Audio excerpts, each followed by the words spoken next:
Okay, good to go, Chair. Okay. So can I remind members to then turn their cameras off and mute their microphones, please? Welcome to the Democratic Services Committee meeting today that we are holding remotely. We won't be going through the full list of attendees, but so please could I ask that any member who speaks for the first time or any officer introduces themselves before they actually begin to speak. I am Joanne Watkins and I am the chair of this committee today. So firstly, are there any apologies for absence, please? Hi Chair, no apologies received. Thank you very much. And can I remind members that if you wish to speak, that you indicate in the meeting chat, and then I'll be able to call you to speak. And I'm not sure if there's actually anything that we need to vote on in the meeting, but if so, that will also come up in the meeting chat, and I'm sure our officers can help us through that process if we do actually need to deal with any of that at the time. And so second item on the agenda is the declarations of interest. Are there any declarations of interest, or should we just have them as and when in the committee? As and when, Chair. Thank you very much. Next item is the public open forum. I haven't been notified of anything relating to the public open forum today. Has anything else come in that I'm not aware of? No, nothing. That's great, thank you. In which case then we are on to item 4, which is a discussion item about remote meetings. So the idea of this item was for it to be an open discussion from members to see how they felt the remote meetings were working, if there was any issues that they would like to raise in relation to that. Is there an officer who is going to be leading on that item at all? I can pick that up, Chair. That's great then, thank you, John. All right. So, as you all know, we had to quickly and fairly swiftly turn around our remote meetings to get everything back up and running. We're a couple of months into it, so we thought it would be a good time to get together and just have some feedback from members on what works well, what doesn't work so well in terms of the process. And it leads on nicely into the next item on the agenda, which is our hybrid council meetings and how we can potentially move on from fully remote into a mix of having some members in the chamber and some members attending remotely. So really, this is over to you and for you to give us your feedback in terms of what works well, what you'd want to see done differently, and how we can maybe look at embedding some changes into the hybrid meeting processes as well.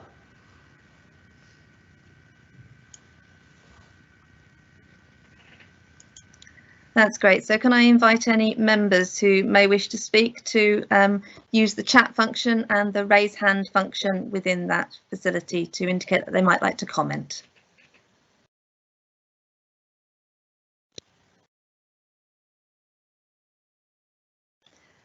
It's very unusual for councillors to be this quiet. So Jamie, would you like to speak? Thank you.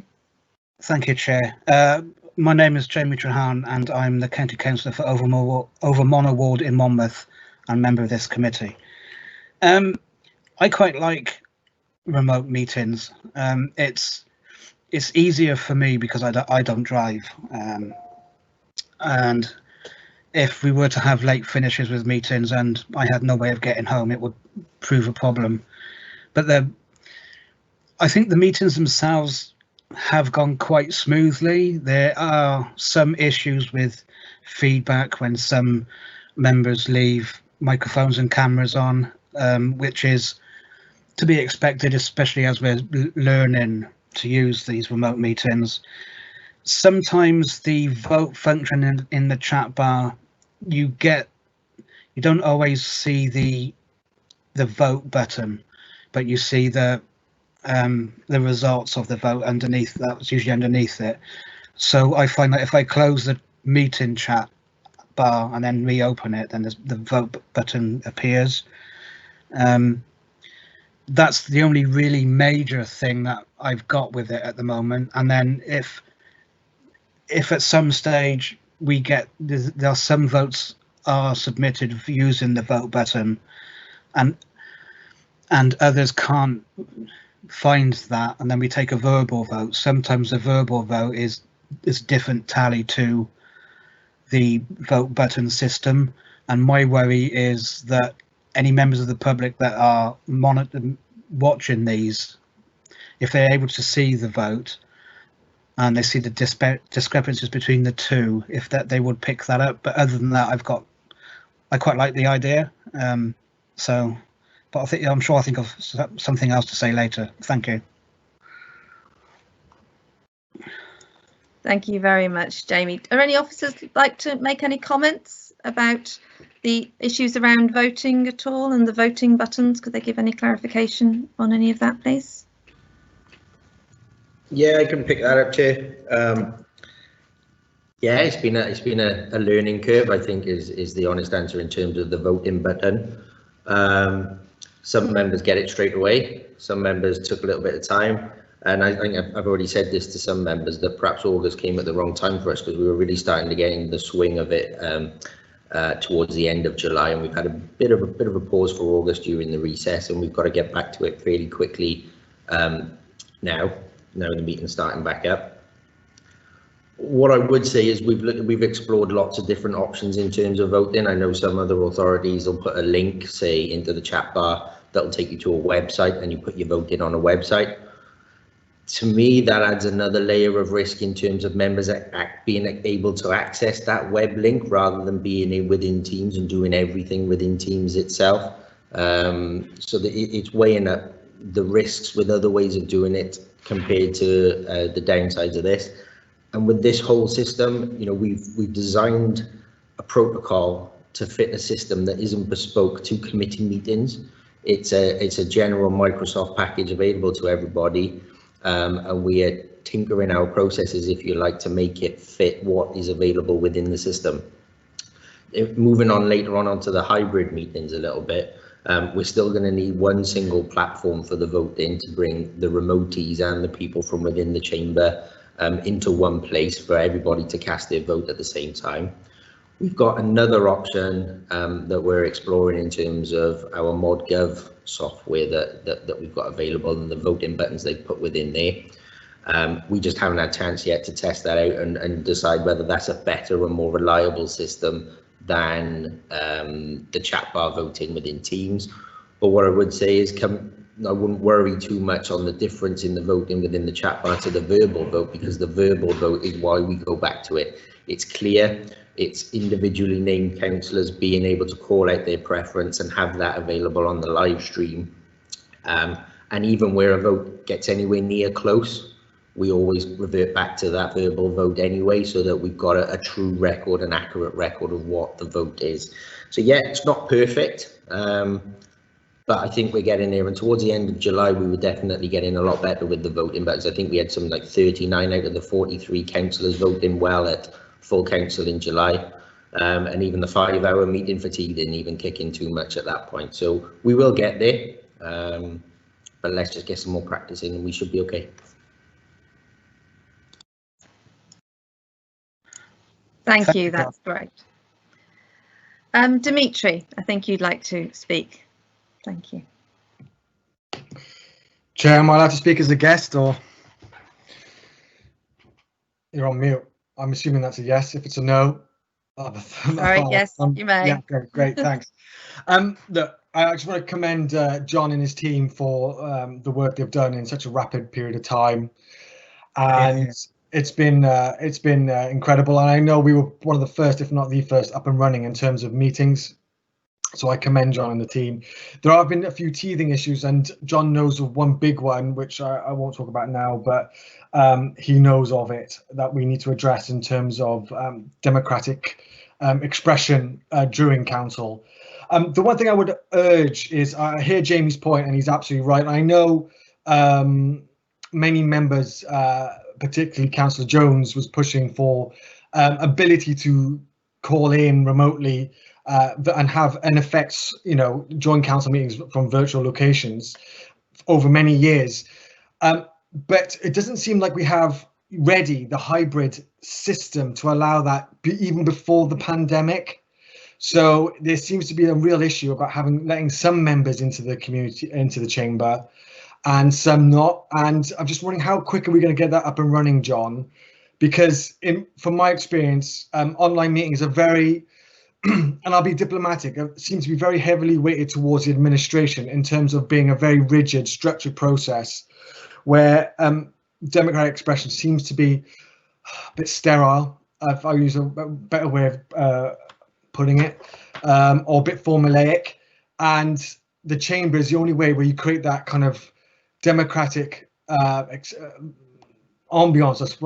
Maybe want to use a better word than that, for challenging the administration and holding them to account. I'm just really keen to get some sort of hybrid meeting up and running that works. And I realise it's going to be a test and trial process, but what are the timescales looking like, John, and what's the real issues facing us in that direction?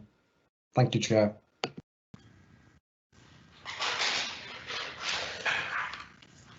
I can see that you keep raising your hand. Raise your hand in the chat bar so that I can call you in that amount of time. John, if you can answer Dimitri's question, that'd be great. Thank you. Yeah. The technology we've got is ready to go. We can get people in the chamber. We can live stream them out of the chamber, and we can bring remotees into the chamber for them to be seen and be heard. It's not number dependent, so we can have as many people as you want in the chamber, and you can have as many people remoting in. So it's not an issue. There are some downsides in terms of presentations and some things like that around some of the camera work in terms of how we get things out of the chamber to remotees, but we're just working around them. They're not insurmountable at all. The only thing I would say is that I don't envisage the rigidity of the meeting and changing in any way. The dynamic of it wouldn't change that much, because we need a formal system of where people can raise their hand to indicate they want to speak and come in and have a process in place, and not have the people who are outside the chamber feeling left out. There's also the issue of if a chair of a meeting wants to remote in where they've got people in the chamber, we need to make sure they're not going to miss something that's going on necessarily in the chamber or with other remotees, or be disadvantaged in any way because they are chairing the meeting remotely. So a lot of the things like raising the hands and the voting is still going to be there in a hybrid meeting setting, because it has to be. We have to have one way of bringing everybody in. So I haven't really got an answer for you on how that's going to improve the dynamic, but one of the questions that the protocol that we put out today says is how you want us to fill those seats within the chamber. I haven't got a right answer for you, so that's why I'm looking at you really to tell me how you want to do it. Is there certain meetings where you want group leaders in there? Say for council, do we have just the group leaders in the chamber with 1 or 2 spare seats? Do we look at politically balancing the seats? First come, first served. Is there do we allocate them on an IT needs and the amount of support they need from us in terms of delivering the meeting? Lots of different things, but ultimately the technology's there and we can start rolling it out as soon as possible. But I'm not envisaging that number going up anytime soon of the number of people who will be in the chamber, because that's all dependent on what happens out in the outside world, how relaxed we are in terms of accessibility around the building. We've got plenty of space in the chamber and that's fine, but it's the corridor space. We've got the kitchen and 1 person allowed in the kitchen, 1 toilet, etc. And it's those other factors that we've got to build into this in terms of how we allow people into the chamber overall. But the technology is there, ready to go. Thank you, John. Dimitri, would you like to respond to Yeah. any? Yeah, the logistics of this are a nightmare, John. I do appreciate that, and I do appreciate it's a lot of thinking to go through it. Just quickly on the toilet point, the toilets, like, you shouldn't be in there with anyone else anyway. So why do we have? I mean, maybe people do, but the ones in the council chamber, they're separate individual cubicles, aren't they? Or I don't know why why do we only have one of those toilets open? Sorry, just out of curiosity now. Yeah, no, I mean, all the toilets are open. It's more a thing around as well of you're all going to be descending on them at one point in time, generally 5 minutes before the meeting. And it's how we manage that space outside the chamber, which is right next to the kitchen area, the corridor space. It all blends into one. It's not one individual factor that's affecting anything. It's all the space outside. Within the chamber, we can allocate you a space, and that's your space for the day. But it's the circulation space and the one-way systems inside County Hall, and how we keep you safe outside the chamber as well. Yeah, okay, thanks for clarifying, because I had all sorts of visions of, anyway, don't want to know my visions. In terms of the suggestions about, I think it's obviously people who are willing to come into the council chamber, who are able to and are don't feel, aren't worried about doing so. But if at all possible, it needs to have some sort of political balance. Even if the leader can't make it, maybe one of the members of that group can make it. I know it's been part of the Liberal Democrats. Joe can probably speak for that, but ideally, I would like some sort of representation of all the political groups being allowed to attend the chamber. That would be my view on it. Thanks, Chair. Thank you very much. When we get on to actually going through the whole of the hybrid meeting protocol, which is the next agenda point, hopefully we can have a wider discussion as to whether what we actually think in terms of who should actually be in the chamber, or what sort of aspects that we can facilitate for that. Martin, you want to come in for something? That's fine. Would you like to speak?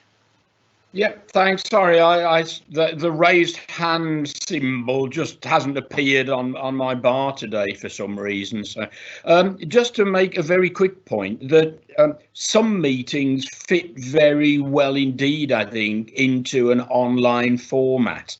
One very good example that I could give from my personal experience is the local authority governor appointment panel, which meets as and when to make appointments to school governing bodies.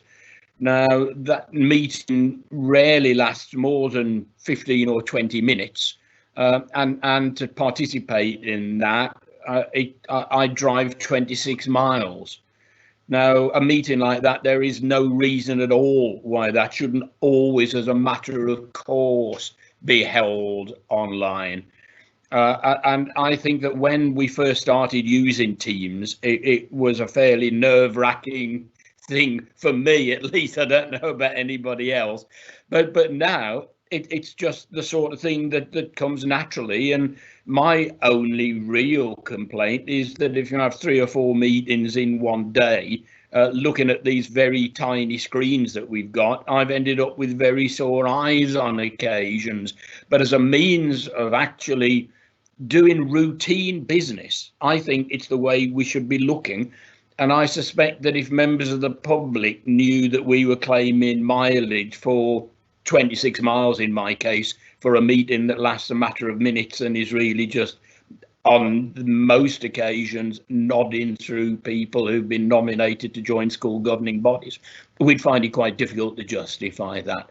So, yeah, I think we should be looking for as many opportunities to use Teams or some equivalent wherever we can moving forward. Thanks.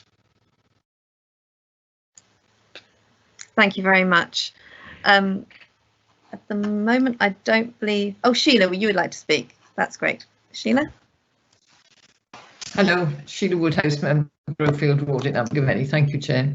I just wanted to raise a couple of points, really. I mean, we're all very, very grateful for the work that the Democratic Services team, John and his team, have done in putting together these, arranging for us to have these meetings. One of the first councils to actually go live, and then we're approaching our 3rd full council meeting. Lots of other meetings have taken place, so we appreciate that very much. But it's been a matter of being flexible, learning by doing, and working with what we've got.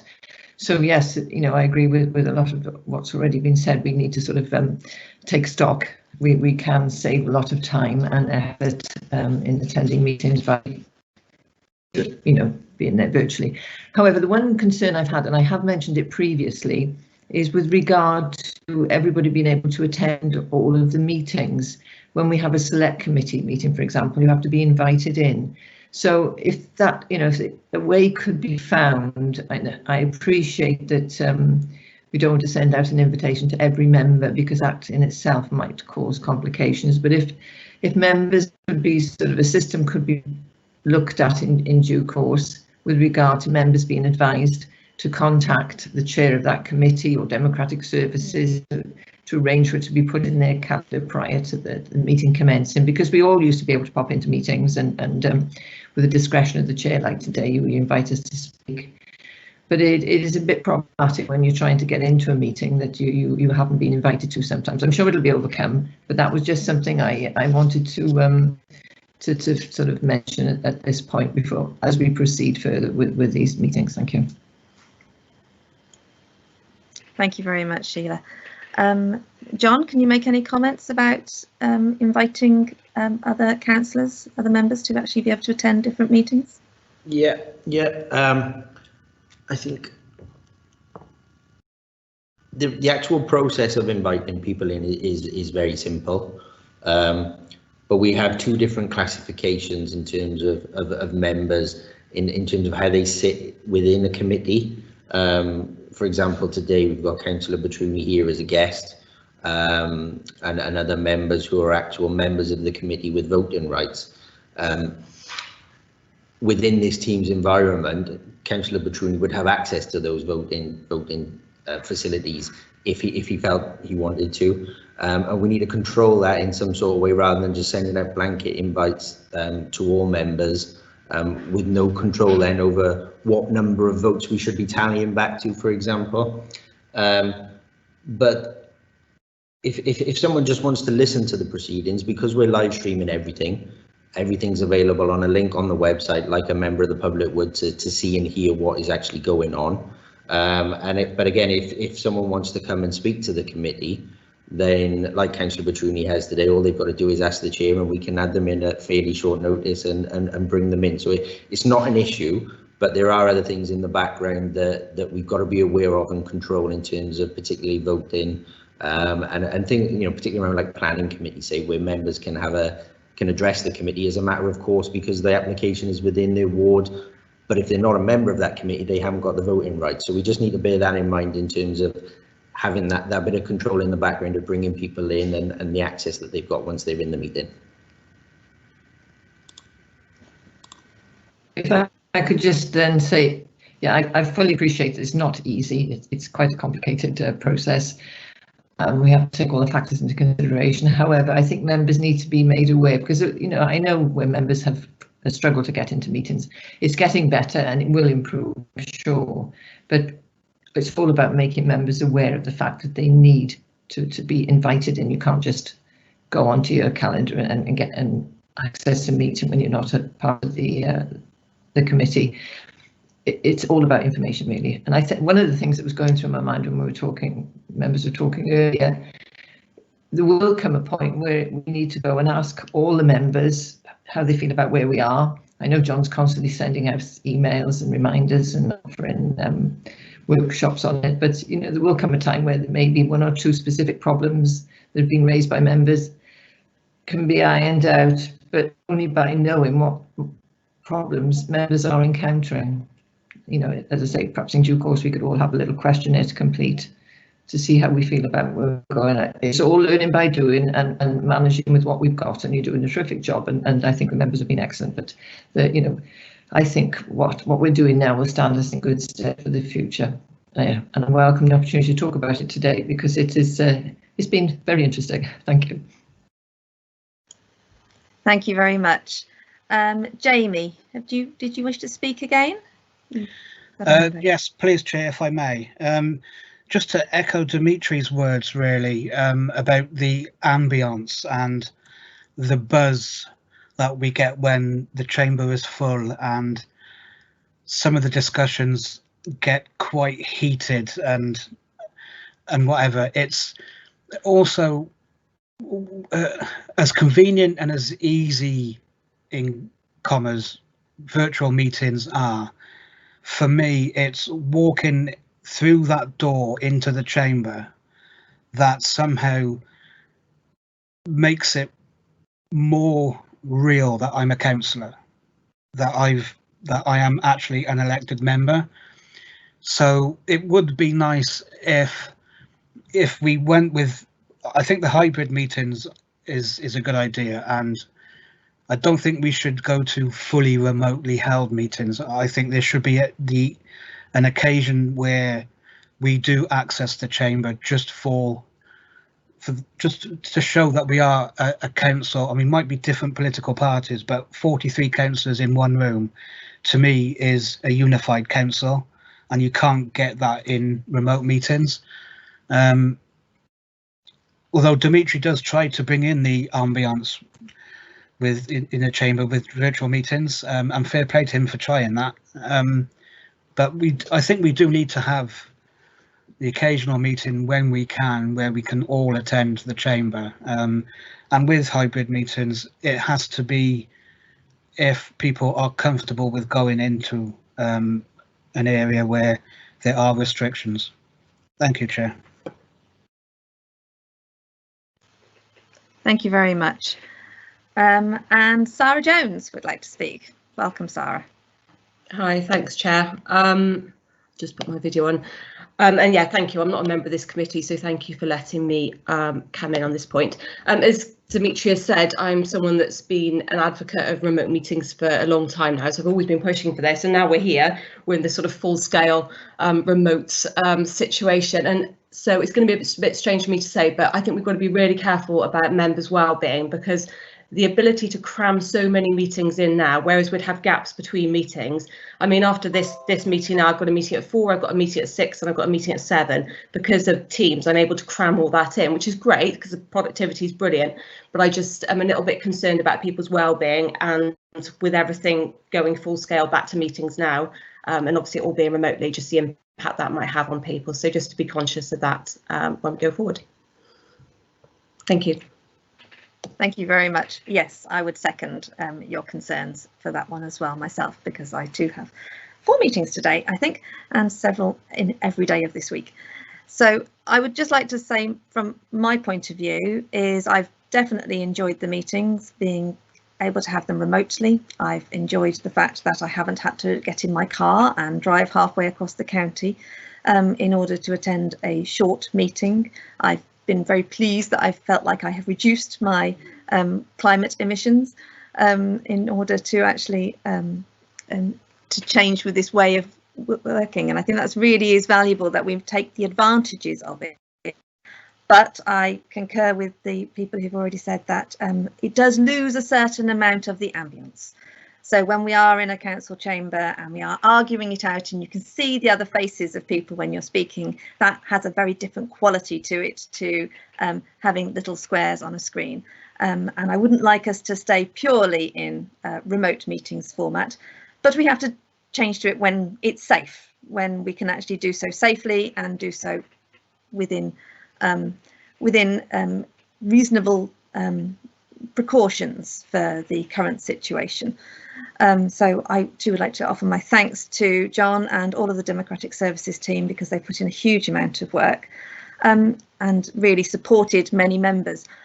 John, are there any councillors, any particular individual councillors who are still struggling with the IT side of things, or has everybody actually managed to get into meetings now? Is that side of things working for everybody?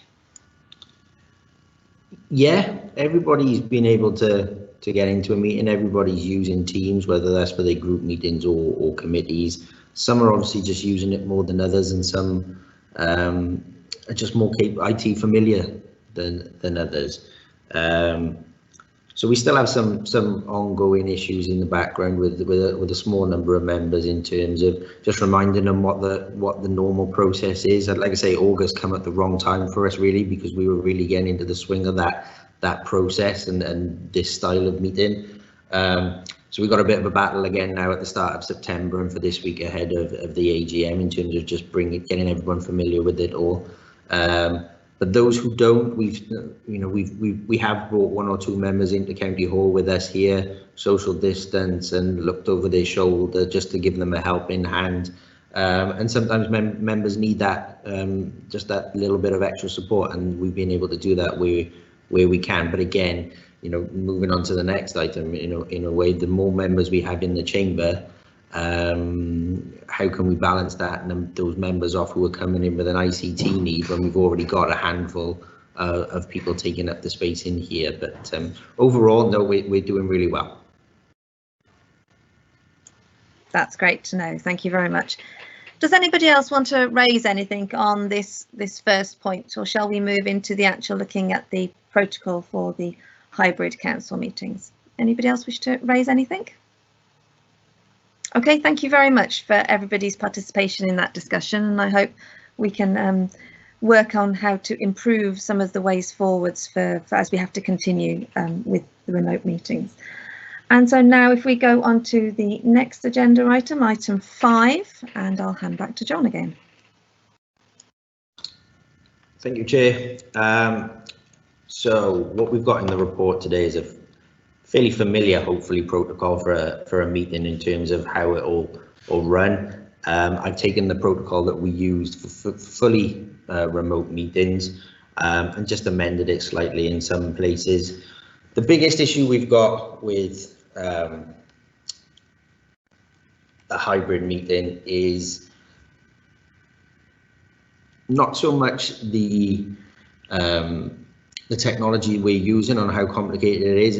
We're using a couple of different systems. We're bolting them together and making them fit, or changing our practices to make them fit our needs, so that we can carry on and build on what we've got.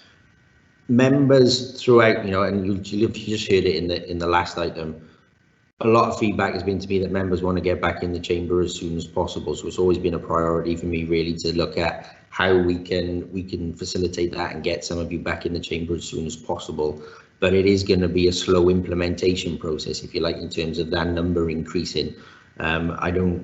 Council is a long way off in terms of having a decent number of members in the chamber to participate in full council. But what we can look to build on is bringing applicants in, or for licensing or planning, alongside some officers, and building it up there in terms of members as well. Like I say, the protocol should look really familiar to you. There's no difference really in terms of fully remote meetings. The biggest difference is that when you're in the council chamber, you will still need to have Teams open. The raise hand feature and the voting will still all be done through Teams, but rather than being in the video call, you'll just be in the chat for that meeting. Very simple. We'll obviously do training sessions and everything else to make everyone aware of it. But we need one simple place where we can bring together the remotees and the people in the chamber to do everything together. We haven't got that at the minute in any other platform except Teams. We've got the remotees coming in through here. They're familiar with the chat bar and we'll just use it like we are today for this meeting. The members in the chamber will just have the chat open and use the mics and let the cameras do the switching as it normally would when they're in the chamber. So that, in terms of training, we haven't got a massive amount of training to do for members in terms of that.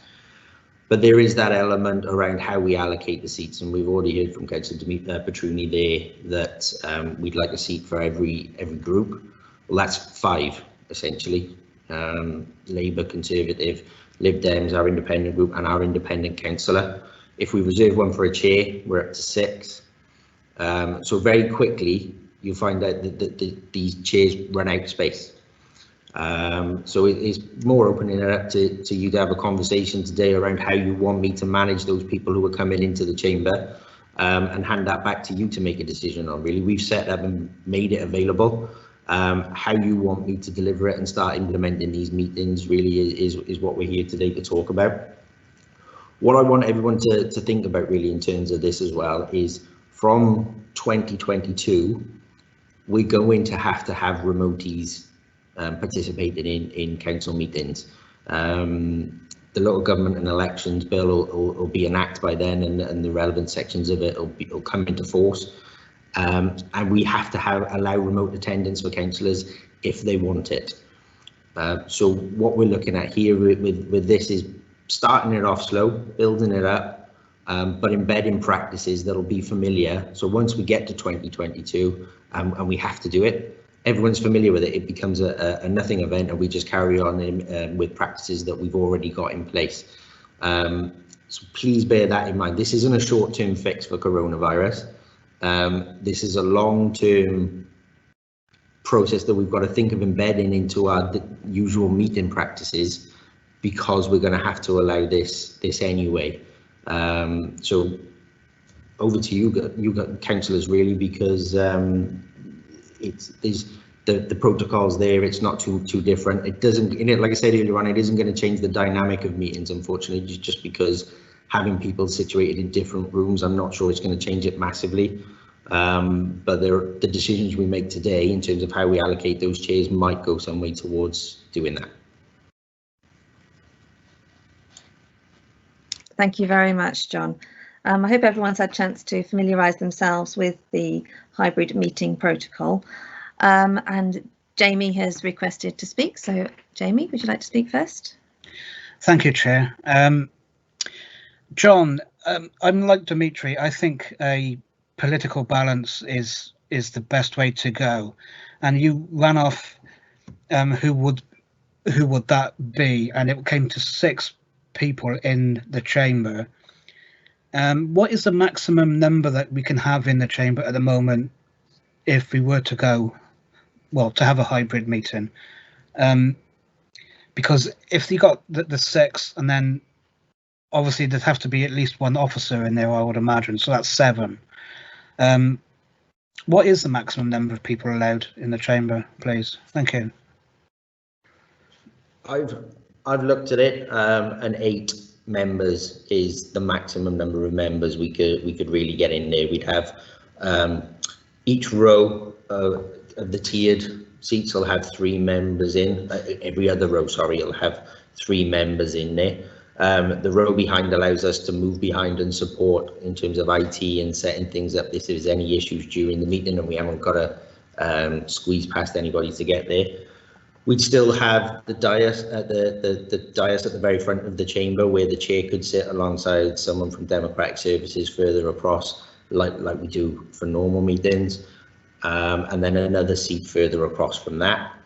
The surfboard style table at the front of the chamber, we'd still keep that for officers. We'd look to have no more than 3 officers on that front table. If we need more officers to come into the meeting in the chamber, then we'd have to move people in and out.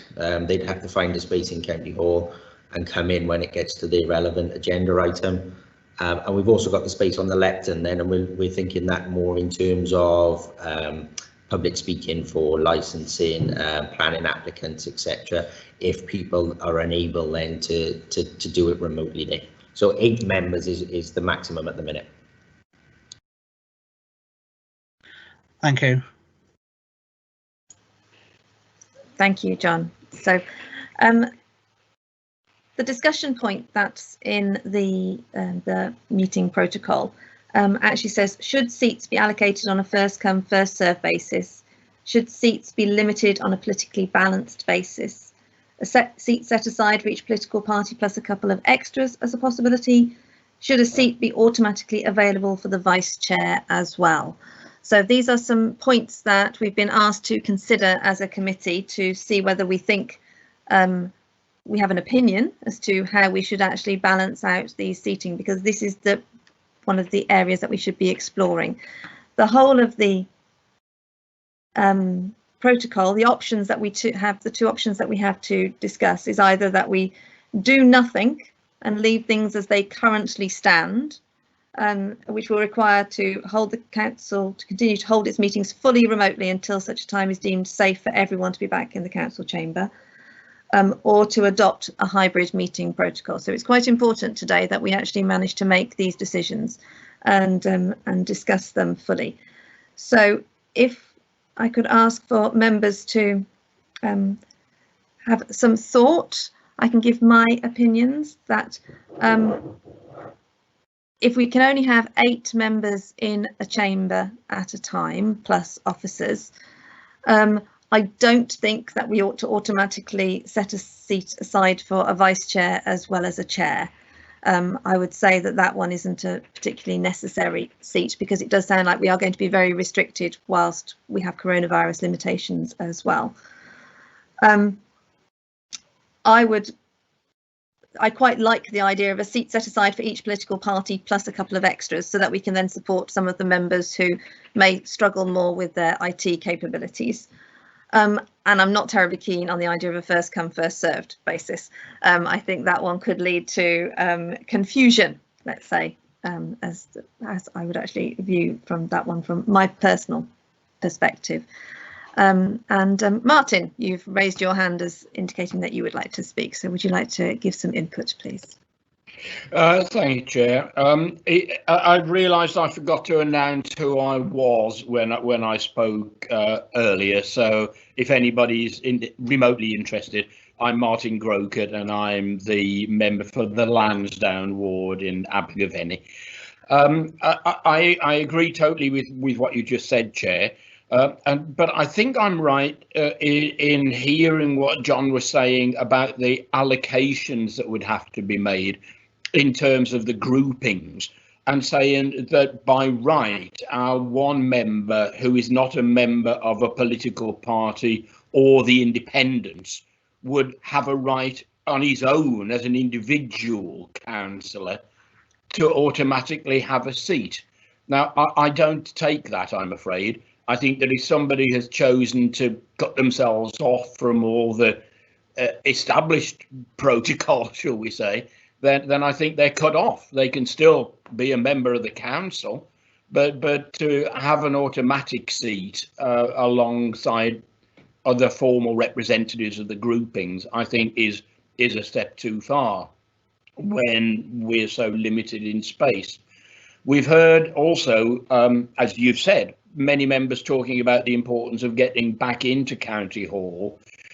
I could just give you a little flip side of that, in that following our AGM in a few days' time after that, I will be in France. And that means that when I come back, I will have to then go into quarantine at home for 14 days. And if we don't have hybrid meetings, and there is an expectation that we start somehow coming back into County Hall, then I'm disenfranchised. So yes, it's great that we're going to have County Hall for some people, but my reality is that I will need to be available and working from home. And I suspect that as a second wave grows, then the possibility remains that it might actually not just be me coming back from France, but other members having to self-isolate as a result of local episodes and so on. So it's important that we have a clear protocol with very clear acceptance that some people will have to work from home. Thanks. Thank you very much. For reference, I don't believe the options are that we would end up going back to full council meetings with everybody present. The options are that we will have entirely remote meetings, or that we will move to the hybrid protocol. This is in point 3 of agenda item 5 in your reports pack. Yeah, I take that, Chair. Sorry if I gave that impression. I was thinking perhaps longer term, but yeah, I do appreciate that we're not all going to go rushing back into County Hall straight away. Sorry if I gave that impression. No worries. OK, that's fine. Sheila, would you like to speak? Yes, Chair. It's just, I think the hybrid is definitely the way forward, and I would be supporting that. But how we allocate seats is going to be very, very complicated. I don't think it's something we can just, how can I say, decide here and now. What I think we're going to have to give this a lot more thought. The actual, I think democratic services are going to play a huge part in this, because it's going to boil down to individual circumstances, and with people's technology, it could be that people can use it perfectly well, but something goes wrong with their computer and they need to come in, otherwise they won't be able to attend the meeting. I'm just a little bit concerned about how we go about the allocation of seats. Yes, the political balance needs to be in place. I totally agree with Dimitri on that, but I'm just concerned about how we allocate the remainder of the seats. Obviously, every meeting is going to be different. Different makeup, different numbers, planning, licensing, selects. So yeah, a hybrid or where possible, fully remote meetings if it's a small meeting, as Martin Grocott, Councillor Grocott referred to earlier. If there's only a short meeting and yourself, that's good. But allocation of seats does worry me. I'm interested to hear what other people think about that. Thank you. Yes, I would agree that this is a really important discussion that we need to have. Would members maybe like to refer this to group leaders and have the group leaders actually discuss it amongst themselves? Or this is the Democratic Services Committee. This is our job, is to actually discuss how we're going to actually implement aspects of the democracy and the democratic functioning of this council. So it is very important that we discuss it fully in this arena, and then we could pass on our recommendations. Or do members not wish to do that? Do you want to leave it to group leaders? Jamie. Thank you, Chair. So are we then talking about this in regards to full council meetings or to committee meetings as well? Please. I really, that's a part of the question and debate for today. Do you want me to look at allocating seats differently by different committees? Like for example, is it better that perhaps for full council we have all the group leaders within the chamber, or a seat set aside for the group leaders and everybody else potentially being remotely? Different committees have different size membership. So for a select, where we've got eight, I think it is off the top of my head, members on a select, we could potentially fit all the select members in the chamber for those committees. So this then doesn't become an issue. But it's where we've got 16 on planning, 12 on licensing, full council. I need some sort of direction and steer as to how you want me to manage people coming into the chamber, and this is why we're having the discussion now before we start anything off, so that I know exactly what I'm doing and how you want me to implement this process. So this is can each committee then have this discussion within their own committee to see how they would like to go forward with this, or is it really up to the Democratic Services Committee to dictate to each committee how they should go forward? Yep, that's something. I mean, as a committee today, we could put that recommendation in and leave it up to each individual committee to come up with how they want to do it. And I think in terms of some of the conversations we've just had as well around potentially some of our smaller committees remaining remotely, my intention really is to leave that up to the chair and the committee members themselves as to how they want to conduct that meeting, whether they want us to do it remotely or have a mix or however we go about it. But it could be a recommendation, that we leave it up to each committee and let them come back with something that we can adopt. Could we then say, if we left it to each committee, could we then say it comes back to us for verification? Sorry, maybe go back with recommendations or not, or is that getting way too complicated? No, not at all. And I think no matter what comes out of the decision today, it's important that we keep it under review.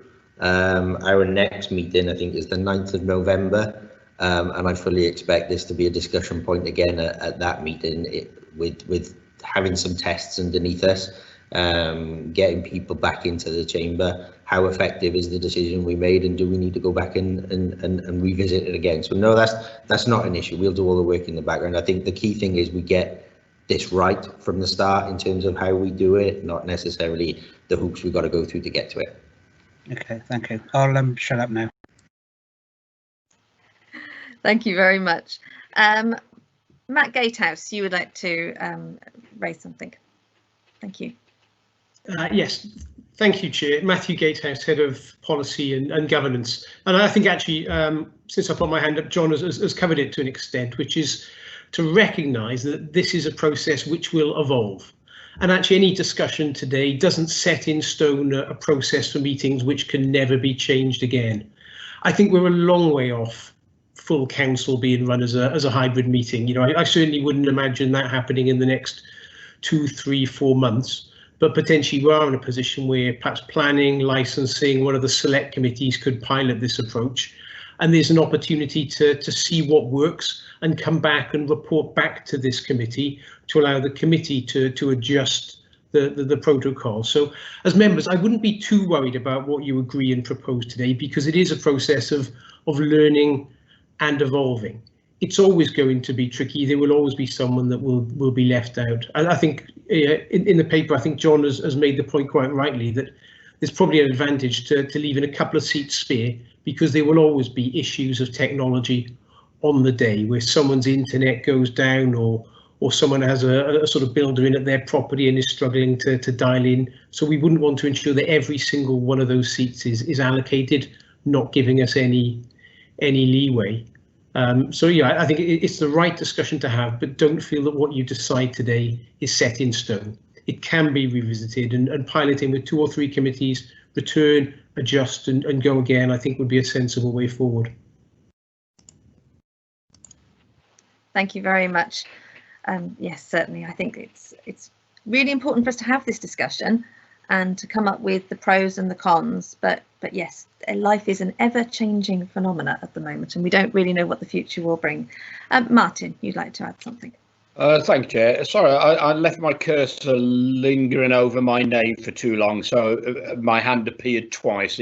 I really only have one point to make, and it's another possibility for organising future meetings that dawns on me. We know the political makeup of every committee, and that's set in regulation. So if Democratic Services just said to every group, we will try to hold, certainly I'm thinking now in terms of select committees, we will try to hold all select committees in the chamber.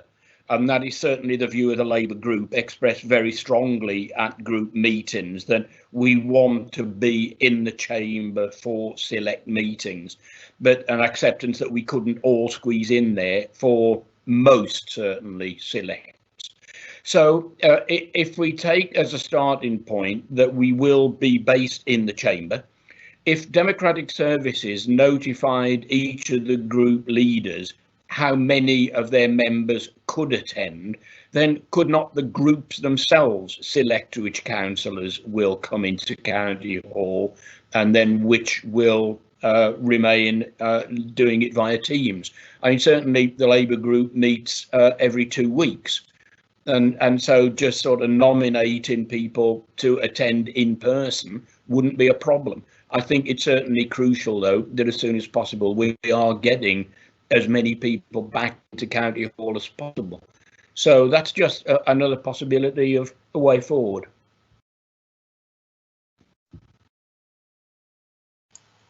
Thank you for your point.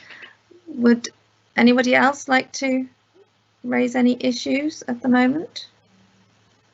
I don't have any other hands up in the chat bar. Would any of our guests like to raise anything? They're not members. We seem to have had quite a number of ideas go forwards, but I don't yet feel like we've reached an actual consensus. John, do we actually need to vote on this one in terms of moving it ahead? I think most of us were agreed that we would like to start exploring a hybrid protocol in some respect, rather than the maintaining everything as entirely remotely. But is it required that we have a vote in order to confirm that we can continue to explore? No, I don't think we necessarily need a vote on it. Just a consensus on what the ideal position is going forward. So I think what I'm taking away from this is we want some parity between all the groups within the chamber in some shape or form, whether that's 1 seat per group or a politically balanced allocation of those seats with names coming forward from the group leaders ahead of the meeting as to who's actually going to be physically in the chamber. You know, it's really difficult because, you know, taking Martin's example there as for the select, we could probably, like I've said before, accommodate all members in the chamber for a select, given the numbers that are involved. But we've got to have a starting point somewhere in terms of how we go doing that, because from Martin's example there, we've got a politically balanced select committee, so leave it up to the group leaders to tell us who's coming in.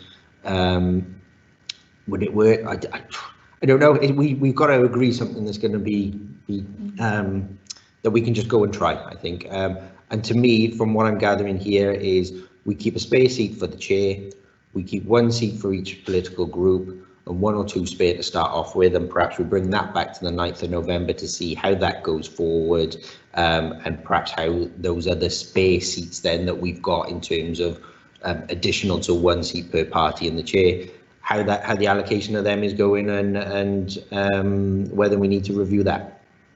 Yeah, I would say that I think it's quite important that if a member is allocated a seat in the chamber, that they then have a duty to make sure that they either use that seat or notify in enough time that they're not going to be using that seat, so that somebody else could take it if they actually wish to do so.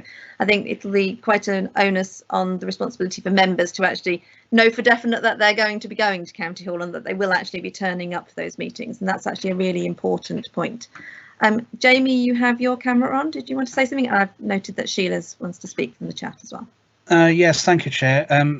I just think if we can, as a committee, agree to hold one select committee hybridly with the numbers sometime before Christmas, maybe, and then just to see how it runs, because I think to try and organise one now before November might be a bit difficult, because some selects are currently meeting this week, aren't they? So I'm not sure of the timings for another one, but I think we should give it a go to see if it works, because if we don't, we're not going to know. But I think we should at least give one meeting a go and then get the feedback from that and see where we go from there. Thank you, Chair. Thank you. And Sheila, did you wish to say something? Yes, thank you, Chair. Just a point about the notice 24 hours before the meeting. I just wondered if that's long enough for Democratic Services to be advised. It doesn't seem long, especially if they're advised on a Friday and the meeting's on a Monday. You know, it's a weekend in the middle. I just wondered if that's long enough time. What John's thoughts on that? Yeah, it should be. We'll either know how many we've got coming in and whether we can accommodate them or not. The way I see this working safely is that once a member comes in for a meeting, they're allocated that space in the chamber, and that becomes their workspace, if you like, for the day. So we're not filling up the corridors like some of the concerns we've had earlier on. We're not moving around between offices. That's their space. They can do some work there, and then they can do the meeting from within the chamber as well. But we'll know. We'll be keeping tallies of whether we've got spare seats or not. So it's just a simple case of yes or no, and that member coming in, and again, trial and error. Let's try it, and if we need to adjust it, we can adjust it afterwards. Okay, thank you.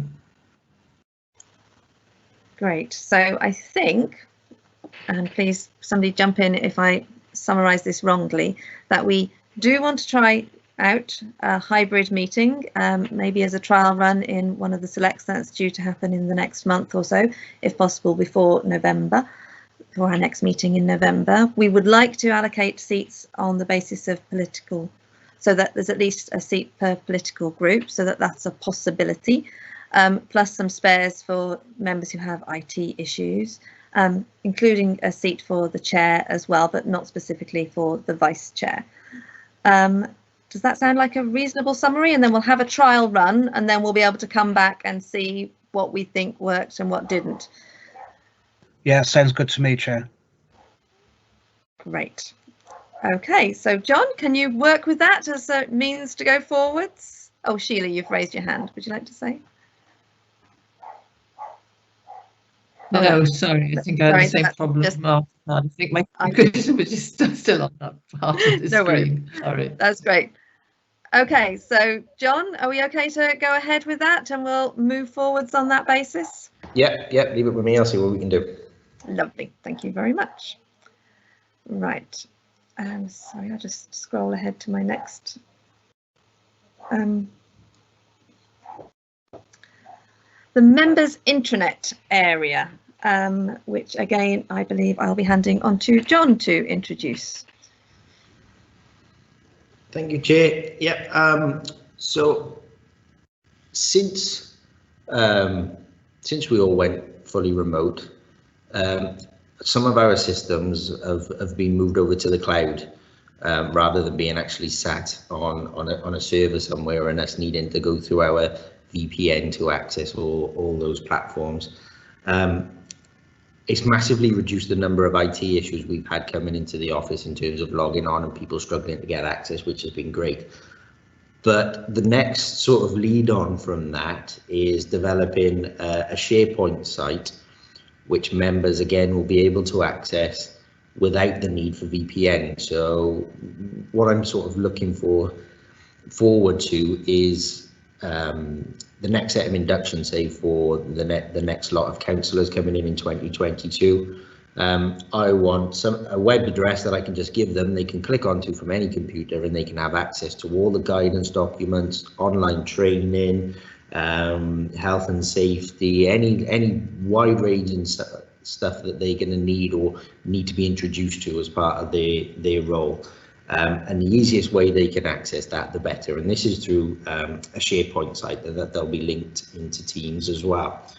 For those of you who have seen it, we've got a members area on our existing intranet site, the Hub. It's okay. It's got all the necessary information that you need on it, but it's definitely feels like it's a bit out of date in terms of the way it looks, the way you interact with it. And what we can do with it really. So this report really asks you what it is that you want us to consider building into this new SharePoint site for you. It's your site as members. We'll just populate it with things that we think are relevant to your role. But really we want to start sort of drafting out a plan of how it'll look, how we can navigate it the easiest way. The information that's most important and to you to be available easily, and how you want us to get that up and running. Like they've given a couple of examples there of what's already on the intranet site for you. So we've got guidance documents, that's some of our documents, WLGA guidance, safeguarding toolbooks, chairing guidance, casework guidance, lots of different bits on there. GDPR information, training and development, your annual reports areas. We've got an area for the motions and petitions, health and safety, IT help. And then we've started building on areas as well in there that are specific to some of the projects or initiatives that are coming up. So we've got Brexit, the alternative delivery model, and the LDP, for example. So yeah, this is over to you again, really, is to say, is there anything missing particularly off the site? The one big gap we know is missing is online training and in e-learning. We've tried to implement it. We're part of the All Wales Academy for their e-learning modules, which is linked up with the NHS. It's not easy to navigate, if I'm honest. It's very difficult for you to find the modules you want, get enrolled in the modules that you want to use. To the point I just haven't rolled it out. I've tried different ways to get it nice and easy, but it's not. But there's a program of work going on now with the WLGA that looks to update those modules and make them a lot easier for you to get to, and we'll be looking to embed those into the site ahead of next year's elections. But one of the common themes we always get when we get to talking about the induction is it's too much, it's too heavy, we've got to be in County Hall too often, and for too many meetings in such a short space of time. this site, I'm looking at taking some of that pressure off, some self-learning, some picking bits of information up in your own time, and taking away some of that need for members to be in County Hall so much as part of the induction programme. Easier said than done, but if we can start thinking about it now and how we want it to look and what needs to be on there, particularly from some of the newer members who were elected at the last term, what was it you were missing when you got elected? And we can look to build that in. So again, back over to you members. Thank you very much, John. And yes, this is going to be much needed and very welcome in terms of trying to reduce the burden of induction, which I do remember as being one of the most mind-blowing 2 weeks I have ever actually gone through. We have a raise hand function again in the chat bar, and Sheila would like to speak. So Sheila. Thank you, Chair. Just one point that I would at this moment in time still find particularly useful, and I would have done when I was first became a member, is an internal directory. I think this is something we've talked about many times, but I think this could, obviously, if this was put on this site as well, that would be particularly useful. Thank you. So I've got to say, that's just something that I would really love to have. So would I. I second that entirely. I'm always trying to find out who I need to get in contact with in order to deal with some ward casework. Jamie, would you like to speak? Thank you, Chair. I echo yours and Sheila's words, actually. And it would be nice if we could have their department as well, and what their department does. Also, members' briefings and webinars. If some members are unable to attend and they can be filmed, having those on the site would be very useful indeed. Things like presentations and stuff like that as well would be great. Like you, Joe, 2 weeks was the hardest 2 weeks I've had to endure for a long time. So much information in such short time with and you're hitting the ground straight off. As soon as you're elected, you're hitting the ground straight off. So yeah, it would be nice to be able to do that at your own pace, but obviously not taking 5 years to do it. But yeah, something like that would be really helpful. Thank you. Yes, I think actually you kind of half raised an important point there. We do need to make sure that if we are relying on people to do be self-taught in terms of their induction, that they have actually gone through it. So some means of them actually getting some sort of sign-offs at the end of each module that they've actually gone through their safeguarding and the other aspects of that. Matt Gatehouse, you'd like to speak something? Yes, thank you, Chair. And just to pick up on a point that was raised there by Councillors Woodhouse and Trahan, the issue of a directory. When we move now to SharePoint Online, there's quite a bit of work going on at the moment to do this, and actually there will be a full online directory that gives you the whole organisation structure.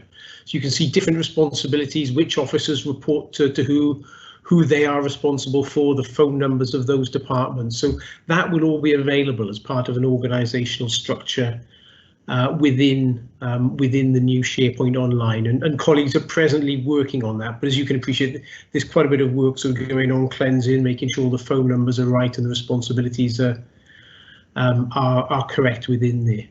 The other point, just to sort of pick up on quickly, is there are a number of different sort of areas on the hub when events and seminars are held, where live streams of those meetings are uploaded when they're held. And I think that's a really important point. It's a tool we've got to make more use of and ensure that when this member SharePoint area is up and running, that you have proper links through to all of that information so you can get hold of it easily.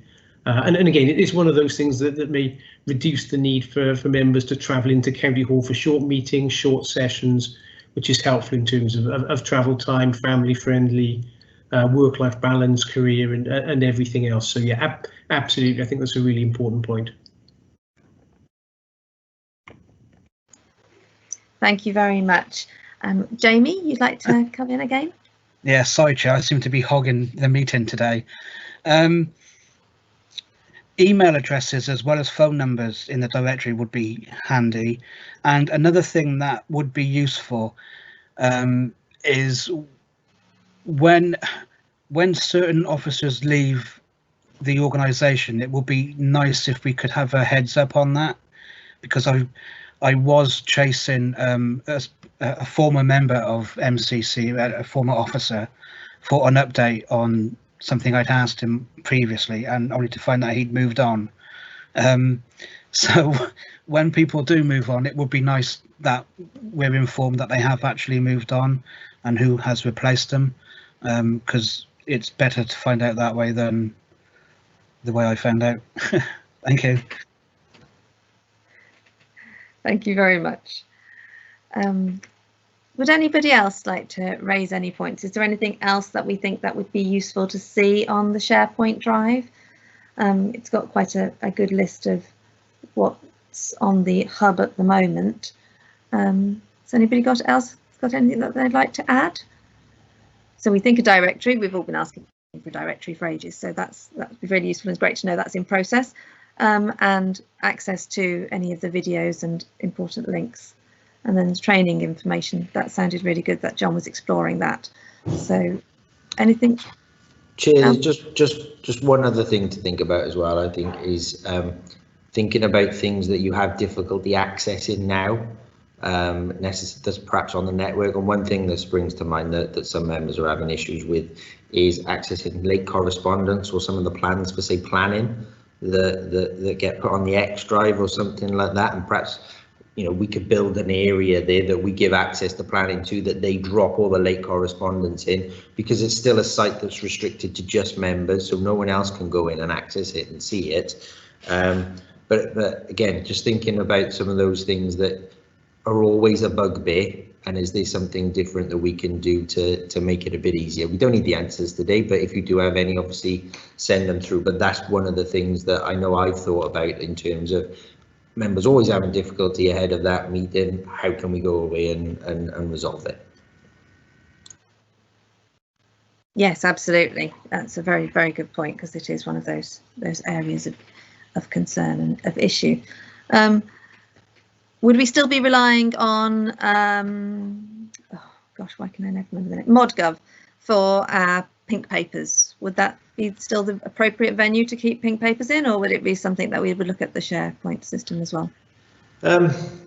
Yes, probably, because that gives us our website overlay as well, in terms of pushing all the papers out to the public and automatically creating the web pages, the links to reports, etc. So it's a better way for us to present the information to the public, as well as members having the app and access to all that through there.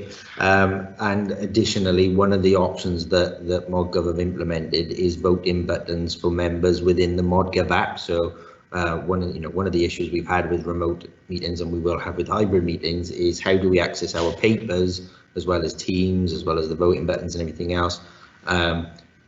Will it work? I don't know. We had the release from them about 2 weeks ago, and I just haven't had a chance yet to actually set up some tests and see if it works.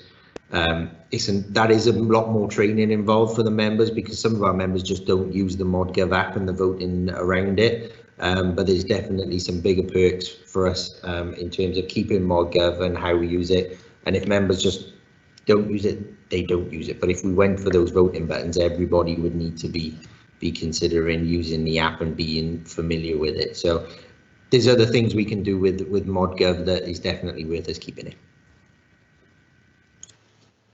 Thank you very much. So would anybody else like to raise anything at all? If so, please do indicate in the chat bar.